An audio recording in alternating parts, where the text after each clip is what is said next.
want to tap into the habits or the discipline of a creative person. How do you keep that creative juice going on a personal level? First of all, is there a structure to it? I don't think there's a lot of structure. I or think you just don't think about it now that we're talking about. Perhaps there might. Let's trace that. Yeah. Since you bring it up, I don't think there's a lot of structure. I think there could be, but there's always that balance between being creative and structure. Some people feel, well, structure can stifle creativity if I put too much structure to it.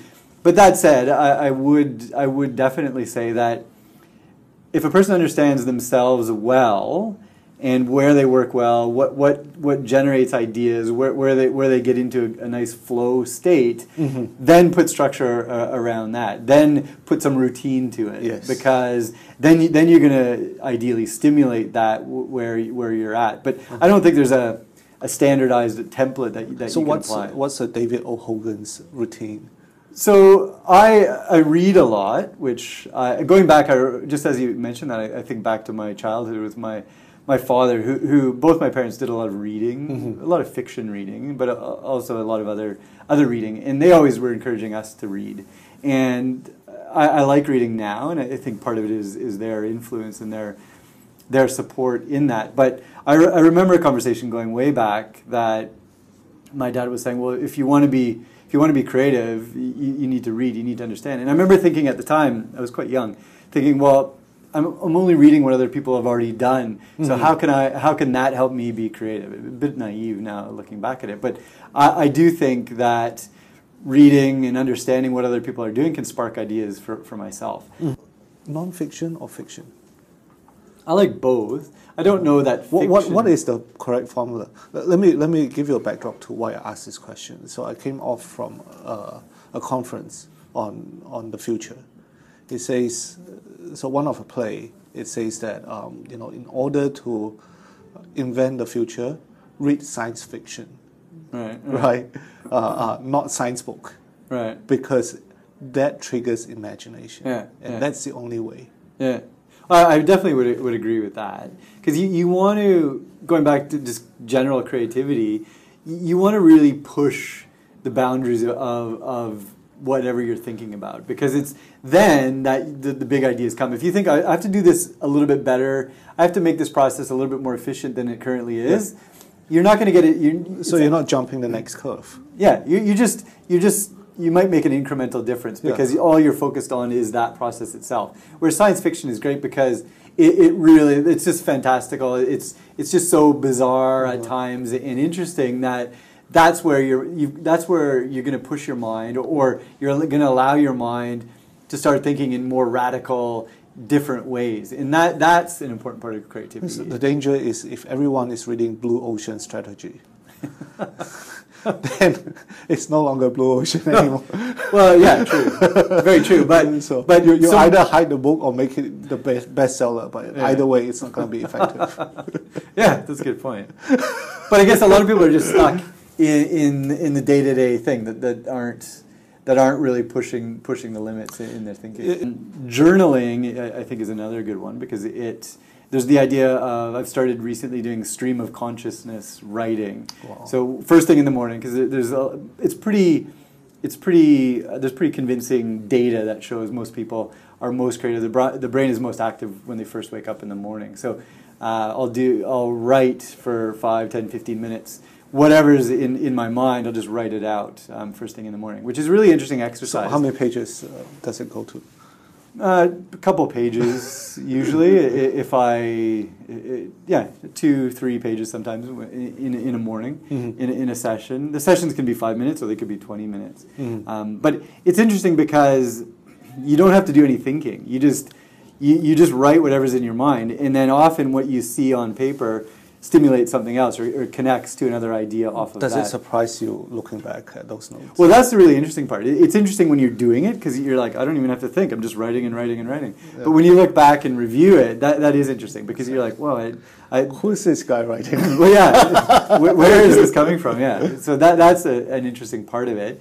And seeing themes that arise out of it, that's a very interesting part. And one of the powerful benefits to doing something like journaling, because in the day-to-day, you're not going to recognize, not necessarily going to recognize themes that keep coming up.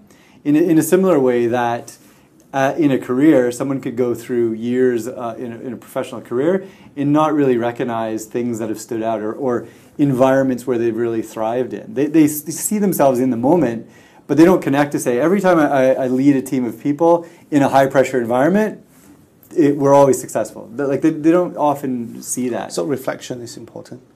I believe that reflection is, so in terms of what I think is important, if you boil it down, I love boiling things down because to me simple is, if it's simple, you can act on it. You can take steps forward. So to boil it down, the two things to me that I would say are most important in life, in whatever you're doing, whether you're a high school student, whether you're someone that's retired, reflection being one, because you better understand yourself, better understand where you excel, and better understand where you don't do well, like what you don't like doing. Because then you can actively start to move away from things that you don't like doing, or shift what you're doing so it's more focused on where you are working well and where your brain is really working. Interesting. What I gather out of this is you have an input button and an output button. And in order to be creative, your input button is the reading, the output is the journaling. Yeah. Then it's a perfect combination. Yeah, no, you're right. It is a nice flow in that way. Yeah.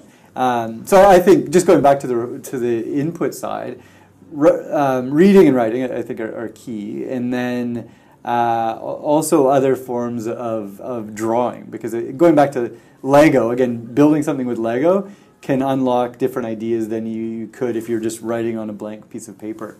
Whereas drawing, some people like drawing more than others, but if you're just drawing or sketching something, good ideas can be spawned out of that, or you can see something something you got in your mind that's kind of cloudy or foggy. You can get a better grasp of what it is because it's three-dimensional, isn't it? Yeah, or even on paper it's two-dimensional, but you're putting more. There's the value in seeing it in front of you rather than trying to process it in your mind. So I think downloading ideas and thoughts from your head to paper or some digital format, I think is a very important thing to do, because and I've seen that with so many clients that they're struggling with something or they want to make a decision and they're like, well, I'm just torn, I don't know which is the right thing to do. They've been processing it and thinking about it for a long time, when then suddenly they just put it down on paper and they say, okay, here's option one, here's option two, pros and cons, weight the different things, all of that. Suddenly when you're looking at it, you get a different perspective, and it doesn't guarantee you're going to see what the best course of action is. It's amazing how simple it is and how people are not doing it. Courage is a big component of creativity. I think, because if you're more courageous, you're more risk averse, you're going to try more things. And it's when you try more things that you see what works and you see what doesn't, but you also get exposed to opportunities that you wouldn't have otherwise done.